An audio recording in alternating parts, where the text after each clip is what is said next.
Video ini dibuat atas tujuan berkongsi ilmu semata-mata.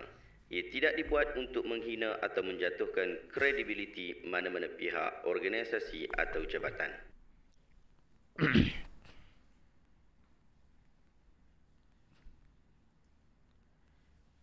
Assalamualaikum warahmatullahi wabarakatuh. Saya Syihabuddin. Terima kasih banyak kerana anda berada di channel YouTube saya dan terima kasih banyak jika anda telah tekan butang subscribe. Kalau belum tekan butang berkenaan, tekan butang itu sekarang. Jika ada video-video yang bermanfaat, insya-Allah akan ada di feed YouTube anda. Pagi tadi ketika saya scroll di Facebook, saya terjumpa satu post yang menarik untuk kita berikan ulasan pada pagi ini. Jom kita tengok apa post berkenaan. Post ini adalah daripada seorang pengguna Facebook bernama Osman Daud. Dia keluarkan satu gambar yang gambar tu kata belajar tanpa guru maka setanlah guru dia. Hadis very the palsu dalam kurungan Maulana Asri. Boleh jadi yang menyebutkan ini adalah Maulana Asri. Lalu diletakkan butang pangkah ataupun pangkah dekat kenyataan berkenaan. Lepas tu dia keluarkan satu kenyataan katanya, sebenarnya siapa yang belajar secara talaqi, baik dalam lapangan hadis, qidah, fiqh, tasawuf atau mana-mana fan ilmu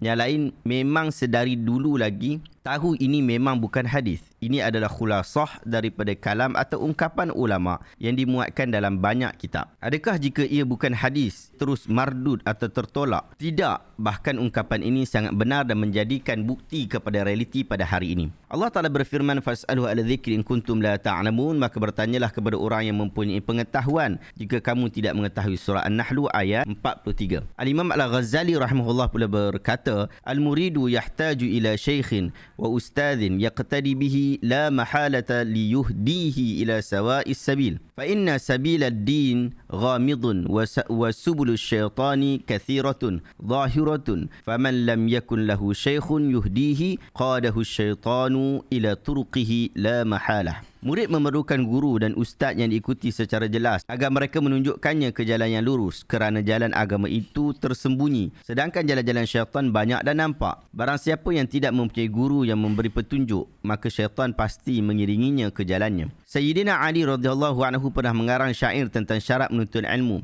Ingatlah, kamu tidak akan memperoleh ilmu kecuali dengan 6 hal. Aku akan khabarkan kepadamu dari himpunannya dengan penjelasan, iaitu kecerdasan, semangat, sabar, perbelanjaan, petunjuk guru dan masa yang panjang. Telah berkata Imam Malik bin Anas dan Ibnu Sirin rahimahumallah, al-ilmu dinun fanzuru amman ta'khuduna dinakum. Ilmu ini adalah agama, maka lihatlah dari siapa kamu mengambil agama kamu. Sayyidina Ibn Mas'ud radhiyallahu anhu berkata, la yazalun nasu bi khairin ma akhadhu bi'ilma an akabirihim wa an ulamaihim wa umanaihim fa idza akhadhuhu min asaghirihim wa shirarihim halaku. Manusia akan selalu dalam kebaikan selama mana mereka mengambil ilmu dari tokoh-tokoh, ulama-ulama dan golongan-golongan yang dipercayai mereka. Apabila mereka mengambilnya dari golongan kecil, iaitu bukan ulama, dan golongan yang buruk, maka mereka akan binasa. Imam Sufyan Ats-Tsauri berkata, la yu'khadhul halalu wal haramu illa an ru'asa'il masyhurin bil ilmi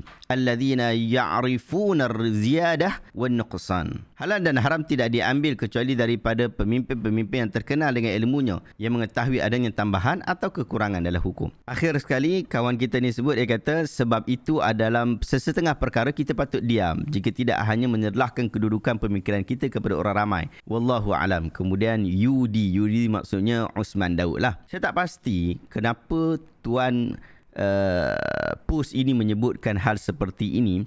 Secara umum saya boleh faham, secara umum Osman Daud ni nak bagi tahu bahawa kenyataan apabila orang kata ini adalah hadis yang palsu ni adalah kenyataan yang salah, sebab bukan hadis pun dan ia adalah kata-kata masyhur para ulama. Jadi tak ada orang pun kata tu hadis. Dan kita baca dulu komen daripada Ustaz Azhar Idrus. Setahu saya ini adalah page original dia, Ustaz Azhar Idrus. Bukan page Facebook dia sendiri Sekejap saya tengok dulu sekejap. Betul tak betul? Saya tak pasti. Setahu saya yang ni adalah Facebook betul dia. Dia kata Maulena. Dia kata kepada ni, mungkin dia merujuk kepada Maulana Asri ni, dia kata Maulena. Usman Daud kata nakal ustaz. Hadi FRD kata al-ilmu dinun fanzuru amman ta'khudhu dinakum. Al-Fadhil Guru juga pernah berpesan untuk berhati-hati melabelkan hadis atau kalam ulama walhal orang awam tiada autoriti maupun faqih tu disiplin ilmu hadis. Maka cara paling baik ialah diam, yakni tidak sembrono mempertikaikan sesuatu hujah serta tabayun dalam mendengar sesuatu yang agak asing pada haluan telinga. Osman dia kata ahsantum, sebaik-baiknya camnya sebab lapangan riwayat yang diriwayat adalah milik ulama. Camnya tu apa saya tak tahu. Camya apa tu? Semoga Allah memberikan kekuatan juga buat saya yang jahil dalam mencari ilmu. Kemudian dia dengar mana yang kata tu adalah hadis. Entah macam tiba. Okey. So daripada komen balas daripada Osman Daud ni, kita memang faham bahawa dia nak kata ini bukan hadis. Dan seolah-olah yang orang yang menjawab itu adalah orang yang mereka-reka di dalam bab ni. Bukan hadis pun, tetapi saja nak pergi kata hadis ini adalah hadis yang palsu. Padahal dia bukan hadis pun. Demikian juga Muhammad Syamim kata, tiba ustaz saya pun tak pernah ungkap ini asal hadis adik. Entah siapa yang salah. Ni mungkin dia duk buat. Entah siapa yang salah, ku tak tahu. Okey. Pernah mana-mana guru mudah madah hadis seingat kami. Ni orang Sabah ke Sarawak lebih kurang macam tu lah. Okey baik. Betul ke? Tak ada orang pun kata ini adalah hadis. Seolah-olah dilihat Maulana Asri ni nak menjawab pada perkara yang memang tak ada kaitan pun. Jom kita tengok. Ini adalah kenyataan daripada Ustaz Muhazzat. Yang mana Ustaz Muhazzat ni cukup terkenal lah.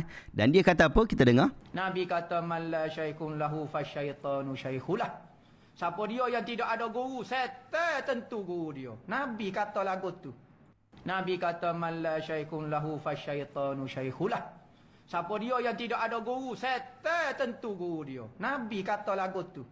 Nabi kata man la syaikun lahu fasyaitanu syaikhulah.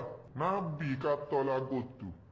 Nampak tak? Ini telah membuktikan memang ada orang yang berfikiran seperti itu dan orang tu adalah mengaji. Awak nak kata Ustaz Muhazzat adalah orang yang tak mengaji ke? Ustaz Muhazzat adalah orang yang mengaji. Dia pergi mengaji dekat Yaman, dia mengaji dekat pondok-pondok dekat tempat kita ni. Jadi dia mengaji dan dia bagi tahu dekat orang bahawa ini adalah kata-kata Nabi SAW. Dia tak sebut ini adalah kata-kata ulama. Ini adalah kata-kata Nabi. Jadi bila orang dengar kuliah Ustaz Muhazzat dan mereka rasa betulkah hadis Nabi? Mereka pun tanyalah ulama hadis seperti Maulana Asri Yusuf hafizahullah. Lalu Maulana Asri Yusuf pun jawablah kalau ikut daripada kenyataan tadi. Dia kata itu bukanlah hadis Nabi SAW. Kalau nak kata ia adalah hadis yang palsu. Nampak tak? Jadi ini adalah real. Dan bukan seorang yang sebut benda ni. Bukan Ustaz Muhazzat saja sebut. Ramai ustaz-ustaz kita pun sebut. Dan memang tersebar sungguh dekat masjid-masjid dan surau-surau. Sebagai contoh lagi, seorang lagi ustaz yang sebenarnya dulu saya pernah buat reaction berkaitan tentang ustaz ni. Kita dengar apa ustaz ni sebut. Sesiapa yang membaca tanpa guru, gurunya adalah syaitan. Ya betul. Walaupun ada lagi bahas dhaif lah tak dhaif lah, tak penting lah tu kan. Bukan kerja kita nak dhaif tak dhaif. Jadi bila dia sebut dhaif tak dhaif tu, kita tahulah bahawa dia merujuk kepada isu hadis. Maksudnya benda tu sahih ke, benda tu tak sahih. Jadi apa yang disebutkan oleh ustaz kita ni memang dah ada dah di dalam masjid dan surau yang beranggapan bahawa itu adalah hadis. Lalu disampaikan kepada orang awam yang tak tahu ni pun bertanya kepada ulama hadis berkaitan tentang hal ini, dan ulama hadis yang ada di tempat kita seperti Maulana Asri Yusuf, dia memberikan ulasan. Dan ini adalah seorang maulana, dia bukan maulana. Tak baguslah Ustaz Azhar Idrus sebut maulana kepada Maulana Asri tu. Dia bukan Asri Zainul Abidin. Itu adalah Maulana Asri Yusuf daripada Kelantan. Takkan tu pun tak kenal. Wallahu ta'ala alam. Adakah anda dapat sesuatu ilmu yang bermanfaat pada hari ini? Jika anda rasa video hari ini bermanfaat, tekan butang share. Semoga orang lain juga dapat manfaat yang sama. Sekarang di YouTube ada satu feature yang baru, iaitu anda boleh tekan butang thanks untuk bagi hadiah dekat saya. Tekan butang berkenaan dan pilih berapa banyak super thanks yang awak nak berikan. Jika anda berminat guna feature terbaru daripada YouTube ini, silakan lakukan hal seperti itu. Terima kasih banyak sahabat. Assalamualaikum warahmatullahi wabarakatuh. Kita berjumpa pada video reaction yang seterusnya.